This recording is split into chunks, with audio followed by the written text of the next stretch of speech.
Hey guys, welcome to my channel computer knowledge. Data entry operator की job में अगर आप इंटरव्यू के लिए रेडी हो रहे हैं तो ये वीडियो आपके लिए है। आप इस वीडियो को पूरी देखें और बिल्कुल भी कोई भी चीज़ को मिस न करें।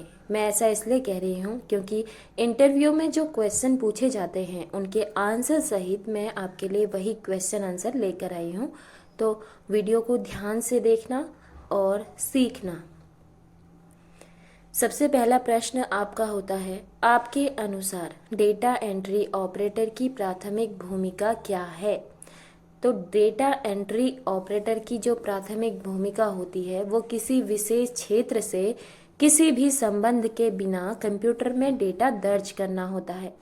कुछ प्रमुख भूमिकाओं में शामिल होते हैं डेटा प्रविष्टि के लिए दस्तावेज तैयार करना, संकलित करना और क्रमबद्ध करना। दूसरा होता है डेटा की प्राप्ति सत्यापित करें और लॉग करें।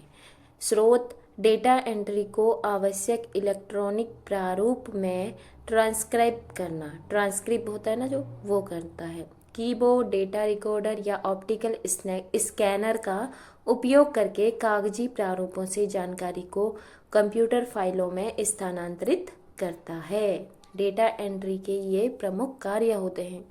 दूसरा होता है, आप डेटा एंट्री ऑपरेटर के रूप में अपना करियर क्यों शुरू करना चाहते हैं? तो आप कहेंगे कि मेरी सबसे अच्छी जो संपत्ति या फिर जो मेरी नॉलेज है वो है मेरी टाइपिंग स्पीड और बहुत सटीकता के साथ मैं काम करता हूँ, इसीलिए मैं संपत्ति का लाभ उठाना चाहता हूँ। साथ ही typing speed data operation profile के लिए सबसे आवश्यक विशेषताओं में से एक होती है, इसीलिए मैं खुद को उपयुक्त उम्मीदवार मानता हूँ। तीसरा सवाल होता है, आप कौन से कार्यालय उपकरण का उपयोग करना पसंद करते हैं? मेरी प्रोफाइल को देखते हुए एक डेटा एंट्री ऑपरेटर के रूप में मैं उन टूल के साथ सहज हूं जो संगठन चाहता है कि मैं कंपनी की जानकारी प्रबंधित करूं। सबसे महत्वपूर्ण बात यह है कि मैं माइक्रोसॉफ्ट ऑफिस और MS एक्सेल में कुशल हूं। आप अपने अकॉर्डिंग बता सकते हैं आपको कौन सा एप्लीकेशन बहुत अच्छे से आता है। आप उस एप्लीकेशन को डेटा एंट्री ऑपरेटर जो इंटरव्यूअर्स होते हैं उनको बता सकते हैं। अब वो पूछेंगे WPM क्या है? क्योंकि गति एक अच्छे डेटा एंट्री विशेषज्ञ का महत्वपूर्ण गुण होता है। टाइपिंग गति मापने के लिए शब्द प्रति मिनट यानी WPM को एक मानक मीट्रिक माना गया है। ठीक है, तो अगला सवाल होता है, चूंकि डेटा एंट्री एक बहुत ही दोहराव वाला काम है, नौकरी में ऊबने या फिर विचलित होने से बचने के लिए आप क्या करेंगे? ठीक है, जब आप बोर हो जाएंगे या फिर नौकरी से आपका मन नहीं लगेगा तो आप क्या करेंगे? तो आप बताओगे कि डेटा एंट्री विशेषज्ञों के लिए कई घंटों के काम के बाद भी ध्यान केंद्रित रहना और सटीकता सुनिश्चित करना बहुत महत्वपूर्ण है। मेरे द्वारा उपयोग की जाने वाली कुछ रणनीतियों में छोटे ब्रेक लेना या फिर छोटी अवधि के लिए किसी अन्य कार्य के साथ डेटा प्रविष्टि का आदान प्रदान करना शामिल है। कभी कभी प्रविष्टियों के इनपुट का क्रम बदल जाता है जिसके उनके दिमाग को प्रत्येक कार्य पर व्यक्तिगत रूप से ध्यान केंद्रित करने के लिए मजबूर होना पड़ता है। आप अपने अकॉर्डिंग भी इसका आंसर दे सकते हैं। आप गोपनीय जानकारी को कैसे संभालते हैं? अधिकांश समय डेटा एंट्री ऑपरेटर से संवेदनशील या संरक्षित जानकारी के साथ काम करने की अपेक्षा की जाती है। होता ही है, हर ऑफिस में होता है। इसके अलावा कई बार उद्योग जो होते हैं गोपनीयता नियमों के अधीन होता है। जो भी आपका बिजनेस होता है वो गोपनीय कुछ उनके नियम होते हैं, तो इसीलिए DEO को उनका अनुपालन सुनिश्चित करना आवश्यक होता है। आप स्वतंत्र रूप से काम करने में कितना सहज हैं? एक डेटा एंट्री विशेषज्ञ के रूप में मुझे स्वतंत्र रूप से काम करने और अधूरी जानकारी या फिर अधिक जानकारी की आवश्यकता जैसी किसी भी विसंगति को चिन्हित करने के लिए कहा गया है। सामान्य तौर पर एक डेटा एंट्री ऑपरेटर के रूप में हम छोटी विसंगतियों को स्वयं हल करने की आवश्यकता होती है हमें। ठीक है, कुछ चीज़ें होती हैं जो हमें खुद से उनका समाधान ढूंढना होता है। ये पूछा गया है। डेटा वैधता त्रुटियां क्या होती हैं, गलतियां क्या मिस्टेक्स होती हैं। गलत डेटा प्रविष्टि के कारण होने वाली डेटा वैधता त्रुटियां, जिन्हें डेटा वैधता त्रुटियां कहा जाता है, संभवतः सबसे अधिक बार बार आने वाली त्रुटियां हैं। त्रुटियां यानी मिस्टेक्स। आप संवेदनशीलता या गोपनीयता जानकारी से कैसे निपटेंगे। मैं संवेदनशील विवरण को अधिकतम सावधानी से संभाल सकता हूँ। पहले तो आपको फुल कॉन्फिडेंस होना चाहिए, तभी आप इस चीज़ का आंसर कर सकते हैं। मैं यह सुनिश्चित करूँगा कि डेटा का ध्यान रखते समय पूरी गोपनीयता बनी रहे। बहुत सी चीज़ें होती हैं जो हमें लीक नहीं करनी होती हैं, वही चीज़ें आपसे पूछी जाएंगी कि आप किस तरह से आप उनको संभाल सकेंगे। अगला है, डेटा एंट्री ऑपरेटर के कुछ कौशलों के नाम बताइए। कुछ कौशलों में शामिल हैं, जैसे पहला, टाइप करने की स्पीड। सेकंड है समझ बूझ कर पढ़ना। तीसरा है कंप्यूटर के साथ इंटरेक्शन। ठीक है, और चौथा लिखित समझ। ये ऑपरेटर के, डेटा एंट्री ऑपरेटर के कौशल हैं। DFD के बारे में आप क्या जानते हैं, क्या समझते हैं, वो भी बताइए। डेटा प्रवाह आरेख जैसे घटकों का उपयोग करके बनाए जाते हैं। बाहरी प्रविष्टियां, यह सिस्टम में इनपुट के रूप में डेटा के स्रोत का प्रतिनिधित्व करती है। डेटा भंडार, यह सिस्टम के भीतर डेटा के भंडार को प्रतिनिधित्व करता है। तीसरा होता है आपका व्यवसाय के अंदर की प्रक्रियाओं को संदर्भ आरेख में दर्शाया गया है। डेटा एंट्री और फाइलिंग के बीच में क्या अंतर होता है। कंप्यूटर या डेटाबेस में डेटा दर्ज करने के लिए अल्फान्यूमेरिक, ठीक है, कीबोर्ड का उपयोग करके डेटा प्रविष्टि की जाती है। यह है डेटा। और फाइलिंग, डेटा को वर्णानुक्रम में या फिर प्रासंगिक डेटा को फाइलों या फिर फोल्डरों में व्यवस्थित करना है। डेटा वेयर हाउसिंग को परिभाषित कीजिए। डेटा वेयर हाउस क्या होता है। डेटा वेयर हाउस होता है परिचालन प्रणालियों को धीमा किए बिना डेटा की पुनर्प्राप्ति यानी रिट्रीव करना डेटा को। इसके अलावा वे निर्णय समर्थन, भंडारण या गोदामों की सुविधा प्रदान करते हैं जो संयोजन के साथ काम कर सकते हैं और परिचालन, व्यावसायिक अनुप्रयोगों, विशेष रूप से ग्राहक संबंध प्रबंधन CRM सिस्टम के मूल्य को भी बढ़ा सकते हैं। डेटा वेयर हाउस आर्किटेक्चर जिसको हम कहते हैं। आप पंच कार्ड के बारे में क्या समझते हैं। डिजिटल कंप्यूटरों ने की पंच ठीक है मशीनों पर ऑफलाइन डेटा प्रविष्टि के साथ कंप्यूटर प्रोग्राम और डेटा दोनों के इनपुट के लिए प्राथमिक माध्यम के रूप में पंच कार्ड का उपयोग किया। कुछ वोटिंग मशीनें पंच कार्ड का उपयोग करती हैं। ये क्वेश्चन हर इंटरव्यूज में पूछा जाता है, इसको आप जरूर से याद कर लीजिएगा कि पंच कार्ड क्या होता है। XML डेटा को टैली में स्थानांतरित करने की क्या प्रक्रिया है। अगर आप डेटा एंट्री के इंटरव्यूज में जा रहे हैं तो ये चीज़ भी ध्यान रखें। MS एक्सेल को टैली में कैसे बदलना है। MS एक्सेल सीट का उपयोग करें और एक क्लिक में सभी डेटा को टैली में स्थानांतरित कर दें। ठीक है, ये इसका आंसर आप इस तरह से कर पाएंगे। दोस्तों, वीडियो में बने रहिएगा और वीडियो बिल्कुल भी स्किप मत करना, क्योंकि इस वीडियो में जो भी क्वेश्चन है वो आपसे और आपके लिए ही बनाए गए हैं। हथेली क्या होती है। अब भाई हथेली क्या होता है। हथेली को क्या कहते हैं, पाम। एक डेटा प्रविष्टि विधि को संदर्भित करता है जिसे एक लेखन उपकरण यानी स्टाइलस के रूप में माना जा सकता है। इसे प्रवेश करने के लिए आइटम का चयन करने के लिए डिस्प्ले पर आइकन पर इंगित किया जा सकता है। स्टाइलस का उपयोग alphanumeric data, words, stenographer, tablet में प्रवेश करने के लिए भी किया जा सकता है। Data liquid crystal display LCD जिसको हम बोलते हैं, वही स्क्रीन पर दिखाई देता है।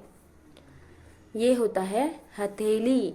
अब बात करते हैं, क्या डेटा एंट्री ऑपरेटर के रूप में काम करना चुनौतीपूर्ण होता है? हाँ, यह चुनौतीपूर्ण हो सकता है क्योंकि आपको किसी भी जानकारी को सामने लाने से पहले उसे ध्यान से देखना होगा और आपको बहुत सी अलग अलग चीजें भी सीखने को मिलती हैं। इसका आंसर इस तरह से कर सकते हैं। अगला सवाल हो सकता है कि डेटा एंट्री ऑपरेटर के लिए महत्वपूर्ण कार्य क्या हैं? तो डेटा एंट्री ऑपरेटर स्रोत डेटा तैयार करने और यह सुविधा सुनिश्चित करने के लिए कि जिम्मेदार है कि जानकारी सही और पूर्ण है। डेटा सटीकता के बारे में आप क्या समझते हैं? डेटा प्रविष्टि का मतलब केवल सिस्टम में जानकारी डालना नहीं होता है, ठीक है। जानकारी सटीक होनी चाहिए, यानी कि एकदम परफेक्ट होनी चाहिए। हालांकि डेटा अखंडता बनाए रखने के लिए डेटा एंट्री ऑपरेटर को यह सुनिश्चित करना होगा कि स्रोत जानकारी सटीक है, यानी जो आपको जानकारी दी गई है वो एकदम परफेक्ट है। एक बार जब डेटा दर्ज हो जाता है तो वे इसे पूरा घोषित करने से पहले इसकी जांच दोबारा कर सकते हैं। यानी कि आप कोई भी डेटा को आप बना रहे हैं, उसको बनाने के बाद, सेव करने के बाद अगर आप उसे किसी को दिखाने जा रहे हैं तो उससे पहले आप खुद उसकी जांच करेंगे। यदि आपको पंच करने के लिए हानिकारक जानकारी दी जाए तो आप इसे कैसे संभालेंगे? आमतौर पर जिस जानकारी को वे संभाल रहे हैं उसके बारे में धारणा बनाना डेटा एंट्री ऑपरेटर का कर्तव्य नहीं है। हालांकि यदि इस प्रकार की जानकारी आती है तो विकल्प यह है कि मैं इसकी सूचना अपने पर्यवेक्षक को दूं। ठीक है, अपने आप हीरो मत बन जाना वहां पर, ये चीजें ध्यान रखना। इस चीज का सवाल आप इस तरह से कर सकते हैं। डेटा एंट्री ऑपरेटर बनने के लिए आवश्यक बुनियादी योग्यताएं क्या होती हैं? एक अच्छा डेटा एंट्री ऑपरेटर बनने के लिए आपकी टाइपिंग स्पीड बहुत ही उन्नत होनी चाहिए, यानी बहुत तेज होनी चाहिए। आपके पास एक विश्लेषणात्मक दिमाग होना चाहिए। इनपुट डेटा के लिए प्रौद्योगिकी को संभालने की क्षमता होनी चाहिए और उसके साथ साथ अच्छी नैतिकता और संचार दक्षता होनी चाहिए। डेटा एंट्री क्लर्क क्या करता है? डेटा एंट्री क्लर्क जो होता है वो इसके लिए जिम्मेदार है। किसके लिए? जानकारी को संकलित और क्रमबद्ध करके इलेक्ट्रॉनिक रूपों में अनुवाद करना, डेटा व्यवस्थित करना, डेटा को व्यवस्थित करते समय उच्च स्तर की सटीकता और गति बनाए रखना, सटीकता के लिए दस्तावेजों का सत्यापन करना, डुप्लीकेट डेटा की लगातार समीक्षा करना, अद्यतन करना, सुधार करना, हटाना और जानकारी को गोपनीय रखकर सुरक्षित करना और दस्तावेज जो भी हमारे डॉक्यूमेंट्स होते हैं उनको स्कैन करना भी डेटा एंट्री क्लर्क का काम होता है। अब जानते हैं कि डेटा एंट्री जॉब की कोई 2 विशेषता बताइए। सबसे महत्वपूर्ण विशेषता है सटीकता। इसका मतलब है कि डेटा में संख्याएं, उत्पाद कोड, बिक्री के आंकड़े, चित्र आदि शामिल हैं। वर्तनी जांचकर्ता उनमें गलतियों को नहीं पकड़ सकते हैं, इसीलिए यह मानवीय सटीकता है जो यहाँ पर महत्वपूर्ण है। दूसरी है गति। अधिकांश कंपनियां एक निश्चित समय में सिस्टम में एक निश्चित मात्रा में डेटा आने की उम्मीद करती है। ठीक है, कोई भी काम दिया जाता है तो उसे आपकी स्पीड पे निर्भर होता है, इसलिए आपकी स्पीड अच्छी होनी चाहिए। कंप्यूटर के बुनियादी संचालन क्या है? कंप्यूटर 5 बुनियादी ऑपरेशन करता है जो इनपुट, प्रोसेस, आउटपुट, स्टोरेज और कंट्रोल है। इन्हें इनपुट के रूप में वर्णित किया जाता है। यह उपयोगकर्ता से डेटा को कैप्चर करता है और या फिर यह इनपुट का उपयोग करके डेटा या सूचना को स्वीकार करने की प्रक्रिया है। कोई भी प्रक्रिया करे, प्रक्रिया यह इनपुट को आउटपुट में बदलने की प्रक्रिया होती है। अब आउटपुट क्या होता है? यह प्रसंस्करण से परिणाम का प्रदर्शन या फिर आउटपुट है। भंडारण क्या होता है? स्टोरेज यह भविष्य में उपयोग के लिए डेटा या जानकारी या फिर निर्देशों को स्टोर करता है। नियंत्रण क्या होता है? यह कंप्यूटर सिस्टम में किए जाने वाले सभी कार्यों के तरीके और अनुक्रम को निर्देशित करता है। Input process output store. अब है डॉस। डॉस का क्या मतलब है? डॉस का मतलब होता है माइक्रोसॉफ्ट का डिस्क ऑपरेटिंग सिस्टम। यह कई निकट से संबंधित ऑपरेटिंग सिस्टम के लिए एक संक्षिप्त नाम को संदर्भित करता है जो 1981 और 1995 के बीच या लगभग 2000 तक IBM PC संगत बाजार पर हावी रहे। अगर इसमें आंशिक रूप से डॉस आधारित माइक्रोसॉफ्ट विंडोज संस्करण 95, 98 और मिलेनियम संस्करण शामिल हैं। विंडोज़ के आने से पहले MS डॉस पे ही काम होता था। MS डॉस के घटक कौन कौन से हैं? घटक सबसे पहले इनपुट आउटपुट सिस्टम या कंप्यूटर के हार्डवेयर के साथ संचार करता है। दूसरा कमांड प्रोसेसर और यह उपयोगकर्ता के आदेशों को निष्पादन के लिए ऑपरेटिंग सिस्टम में अनुवादित करता है। अंत में उपयोगिताएं ये एड ऑन हैं और जो क्षमता बढ़ाते हैं। क्या आप कुछ MS डॉस कमांड के बारे में बता सकते हैं या फिर MS डॉस कमांड के नाम बता दीजिए। तो आंसर करना कि MS डॉस कमांड है directory command DIRMD, make directory MKDIR, RD, tree और पाथ फाइल प्रबंधक कमांड, कॉपी एक्सकॉपी डील नाम बदलें और एट्रीव सामान्य कमांड प्रकार दिनांक समय और प्रॉम्प्ट डिस्क प्रबंधन कमांड प्रारूप CHK DSK label volume DOS आदेश मूव। बहुत से कमांड्स होते हैं MS डॉस के। पूरा ये क्वेश्चन जरूर आते हैं क्योंकि इनके बारे में क्या होता है लोगों को पता नहीं होता है क्योंकि वो विंडोज पे सारा कुछ सीख के जाते हैं तो उनको लगता है इंटरव्यूज में ये नहीं पूछेंगे पर ये पूछेंगे, याद रख लेना। क्या आप यूजर इंटरफेस के विभिन्न भागों के नाम बता सकते हैं? Desktop window, icon dialog box, mouse pointer, task bar, tool bar, अधिसूचना क्षेत्र, स्टार्ट बटन, स्टार्ट मेन्यू, नियंत्रण कक्ष, बहुत सारे हैं। MS वर्ड विंडो पर उपलब्ध तत्वों के नाम बताइए। MS वर्ड के विंडो तत्व हैं आइकन जिसको कहते हैं, title bar, menu bar, tool बार, work space, status bar, scroll बार, स्क्रॉल बॉक्स या फिर टास्क पेन। ये सारे आपके क्या है MS वर्ड विंडो में पाए जाते हैं। MS वर्ड और उसके फाइल संचालन को परिभाषित कीजिए। MS वर्ड हमारी आवश्यकता के अनुसार विभिन्न प्रकार के दस्तावेज बना सकता है, चाहे वह एक खाली दस्तावेज हो या फिर एक वेब पेज हो। हालांकि विभिन्न फाइल संचालन इस प्रकार है। सबसे पहले एक दस्तावेज खोलना, दूसरा एक दस्तावेज को सहेजना, तीसरा सेव एज यानी संवाद बॉक्स का उपयोग करके एज को सहेजना, एजा को सहेजना मतलब जैसा बनाया है वैसा, फिर एक दस्तावेज को बंद करना और अंत में वर्ड से बाहर निकलना। क्या MS वर्ड के निम्नलिखित घटकों को परिभाषित कर सकते हैं? सबसे पहले टूल बार। टूल बार में बटन या टूल बटन होते हैं जो मानक tool bar formatting tool bar जैसे विशिष्ट कार्य करते हैं। दूसरा है रूलर। इसका उपयोग टैब स्टॉप को सम्मिलित करने या हटाने, मार्जिन बदलने और भी सम्मिलित बिंदु को बदलने के लिए यूज किया जाता है। ठीक है। तीसरा होता है मेन्यू कमांड। MS वर्ड में सभी विकल्पों का उपयोग विभिन्न मेन्यू के माध्यम से किया जा सकता है। Keyboard shortcut. जो कार्य हम बार बार करते हैं वो विभिन्न विशिष्ट कुंजी यानी की जो होती है संयोजन से भी किए जा सकते हैं। उदाहरण के लिए किसी दस्तावेज को बंद करने की शॉर्टकट कीज क्या होती है? ऑल्ट और F4। और कुंजी संयोजन की, ठीक है, ऑल्ट प्लस F4। कुछ आपको उसमें नाम दिए होते हैं और कुछ को वो आपसे भी पूछ सकते हैं कि आप खुद से बताइए, तो आप खुद भी बता सकते हैं।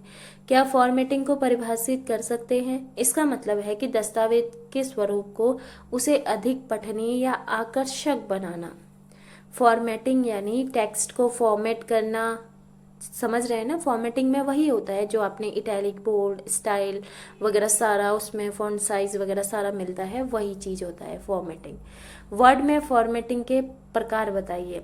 फॉर्मेटिंग के प्रकार क्या होते हैं? बोल्ड, इटैलिक, अंडरलाइन, फॉन्ट बदलना और पैराग्राफ संरेखण या पैराग्राफ को इस प्रकार रखता है, जैसे बाएं केंद्र, उचित दाएं केंद्र, इस तरह से। तीसरा है इंडेंट और उसके प्रकार। इंडेंट पार्ट को तद अनुसार स्थिति देकर दस्तावेज के बेहतर लेआउट को सक्षम करते हैं। बायां इंडेंट, दायां इंडेंट, प्रथम line indent, hanging indent. Line spacing क्या होती है? यह एक प्रकार की पैराग्राफ पंक्तियों के बीच और विभिन्न लाइन स्पेसिंग विकल्प क्या होते हैं? 1.5। टैब स्टॉप, यह एक पंक्ति के पाठ का प्रारंभ बिंदु है। टैब का यूज आपको बहुत अच्छे से आता है, आप उसको अच्छे से एक्सप्लेन कर सकते हैं। अब पूछेंगे कि MS एक्सेल क्या है। माइक्रोसॉफ्ट एक्सेल एक स्प्रेडशीट पैकेज है जिसका व्यापक रूप से वित्तीय उद्देश्यों के लिए उपयोग किया जाता है। कार्य क्षेत्र, जिसे कार्य पुस्तिका कहा जाता है, को कई सीटों में विभाजित किया जाता है जिसे कार्य पत्रक कहा जाता है। इसके निम्नलिखित भाग होते हैं: मेन्यू बार, स्टेटस बार, पंक्ति और पंक्ति संख्या, कॉलम और कॉलम संख्या, सेल पता, वर्कबुक और वर्कशीट भी जिसको हम कहते हैं। अब पूछेंगे कि वायरस क्या होता है। वायरस एक पीसी के CPU पर नियंत्रण प्राप्त करने के लिए कोडित निर्देशों का एक छोटा सा ब्लॉक है और इसे असामान्य और अक्सर विनाशकारी कार्य करने के लिए निर्देशित करता है। वे प्रकार के होते हैं: बूट इन्फेक्टर सिस्टम इन्फेक्टर, सामान्य निष्पादन योग्य प्रोग्राम इन्फेक्टर। डेटा प्रोसेसिंग का अर्थ है उपयोगकर्ता की आवश्यकता अनुसार डेटा का प्रसंस्करण या हेरफेर। कंप्यूटर में डेटा को विभिन्न चक्रों में संसाधित किया जाता है, जो है इनपुट चक्र। डेटा प्रोसेसिंग के इस चरण में डेटा को एक उपयुक्त प्रारूप में तैयार किया जाता है। प्रोसेसिंग चक्र, इस चरण में उपयोगकर्ता के निर्देश अनुसार डेटा प्रोसेसिंग की जाती है। आउटपुट भी डेटा का अंतिम चरण होता है। इसमें प्रोसेस्ड डेटा यूजर को दिया जाता है। क्वेश्चन बनता है डेटा प्रोसेसिंग क्या है और इसकी अवधारणाएं स्पष्ट कीजिए। डेटा प्रोसेसिंग के स्टेप्स आपको बताने हैं। इनपुट होगा, आउटपुट होगा और उसके बाद उसका संचालन किस तरह से होता है। टोपोलॉजी क्या होता है? टोपोलॉजी का अर्थ है वह तरीका जिससे विभिन्न भौतिक उपकरण एक नेटवर्क में जुड़े होते हैं। कुछ टोपोलॉजी बस रिंग स्टार है। कीबोर्ड लेआउट से आप क्या समझते हैं? एक कीबोर्ड लेआउट कंप्यूटर, टाइपराइटर या फिर किसी अन्य टाइपोग्राफिक कीबोर्ड की कुंजियों, किंवदंतियों या फिर कुंजी अर्थ संघों, जैसे कि किसी विशिष्ट भौतिक दृश्य या कार्यात्मक व्यवस्था को संदर्भित करता है। कीबोर्ड लेआउट क्या कार्य करता है पूछा है। कंप्यूटर शब्द से आप क्या समझते हैं? कंप्यूटर एक प्रोग्राम करने की एक योग्य मशीन है जिसे अंकगणितीय यानी कि न्यूमेरिक और तार्किक लॉजिक जिसको हम कहते हैं संचालन के एक अनुक्रम को स्वचालित रूप से पूरा करने के लिए डिजाइन किया गया है। संचालन के विशेष अनुक्रम को आसानी से बदला जा सकता है जिससे कंप्यूटर एक से अधिक प्रकार की समस्याओं को हल करने में सक्षम हो जाता है। अब कुछ कंप्यूटिंग प्लेटफॉर्मों पर कंप्यूटर संचालन का एक महत्वपूर्ण वर्ग मानव ऑपरेटरों से इनपुट स्वीकार करना होता है। मानव उपभोग के लिए स्वरूपित परिणामों का आउटपुट है। इसके अलावा कंप्यूटर और मानव ऑपरेटर के बीच इंटरफेस को यूजर इंटरफेस के रूप में जाना जाता है। कंप्यूटर की डेफिनेशन देनी है, अपनी लैंग्वेज में भी दे सकते हैं जैसा आपको आता है। कंप्यूटर मेमोरी की विभिन्न इकाइयों के नाम बताइए। 1 बीट बाइनरी अंक होता है। 8 बीट 1 बाइट के बराबर होता है। 1024 यानी बाइट्स जो होता है 1 KB के बराबर होता है।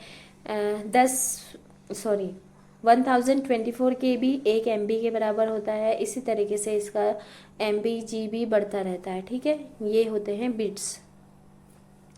अगर डेटा संचालित कंपनी को किन चुनौतियों का सामना करना पड़ता है? डेटा संचालित व्यवसाय के सामने आने वाली सबसे आम चुनौतियां हैं डेटा साझाकरण संबंधी चिंताओं को संबोधित करना। दूसरा, डेटा गोपनीयता बनाए रखना।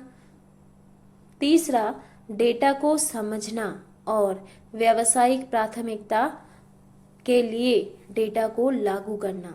चौथा होता है उपयोग किए गए डेटा की गुणवत्ता सुनिश्चित करना। पांचवा होता है सही डेटा उपकरण लागू करना जो व्यवसायिकों को मूल्य उत्पन्न करने में सक्षम बनाता है। क्या आपके पास लंबे समय तक दोहराए जाने वाले कार्यों पर ध्यान केंद्रित करने की क्षमता है?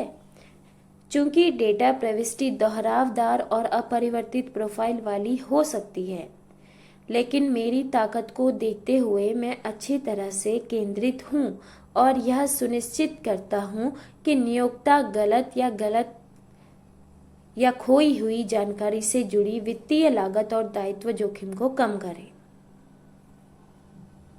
आपने किस प्रकार के डेटा के साथ काम किया है? सबसे महत्वपूर्ण क्वेश्चन। यदि आपके पास डेटा प्रविष्टि में कोई अनुभव है तो आपसे संभवतः उस प्रकार के डेटा के बारे में विशिष्ट जानकारी मांगी जाएगी जिसके साथ आपने काम किया है। आदर्श रूप से नियोक्ता यथासंभव समान पिछले कार्य देखना चाहते हैं, यानी आपका एक्सपीरियंस जो होता है वो आपको देना होता है कि आपने कौन से डेटा प्रविष्टि यानी डेटा के साथ काम किया है, तो वही चीज आपको बतानी है। तो दोस्तों, ये थी डेटा एंट्री ऑपरेटर से पूछे जाने वाले सवाल। अगली वीडियो में मैं इससे भी ज़्यादा सवाल आपके लिए लेकर आऊँगी, उनके आंसर सहित आपको अच्छे से समझाने की कोशिश करूँगी। मेरे ख्याल से ये प्योर हिंदी में हो गया है, तो आपको कोशिश करूँगी कि आपकी लैंग्वेज में आपको समझाने की कोशिश करूँ। आप अच्छे से अगर इन क्वेश्चनों को समझेंगे, इनके आंसर अपने आप से देने की कोशिश करेंगे। ये सिर्फ सैंपल होते हैं, इनको आपको अच्छे से रीड आउट करना है, समझना है, उसके बाद ही आप वहाँ पे अच्छे से आंसर कर सकते हैं। ये सिर्फ समझने के लिए हैं कि आप वहाँ पे किस तरह से क्या क्या क्वेश्चन आपसे पूछे जा सकते हैं, और करना आपको ही है, तो आप अच्छे से इसको समझ लीजिए। और बाकी आपको वीडियो पसंद आई हो तो कंप्यूटर नॉलेज की इस वीडियो को आप लाइक कर देना और साथ ही एक प्यारा सा कमेंट कर देना। साथ में अगर चैनल पर नए हैं तो हमारे चैनल को सब्सक्राइब करना ना भूलना। और आगे वीडियो में आपके लिए मैं आपको बताऊंगी कि किस तरह से इंटरव्यूअर्स जो होते हैं वो कौन कौन से क्वेश्चन आपसे पूछ सकते हैं। ज़्यादातर हर वीडियो को आप उठा के देख लीजिए तो उसमें आपको पता चलेगा कि कौन कौन से क्वेश्चन आपसे रिपीट हुए हैं। चाहे 2024 की बात करें, 23 की बात करें, मैक्सिमम जो होता है वो 2-3 साल के अराउंड ही आपसे पूछा जाता है, तो आप उनकी तैयारी अच्छे से कर सकते हैं और साथ ही एक अच्छी जॉब आप पा सकते हैं। आपके लिए बहुत सारी शुभकामनाएं हैं। Thank you.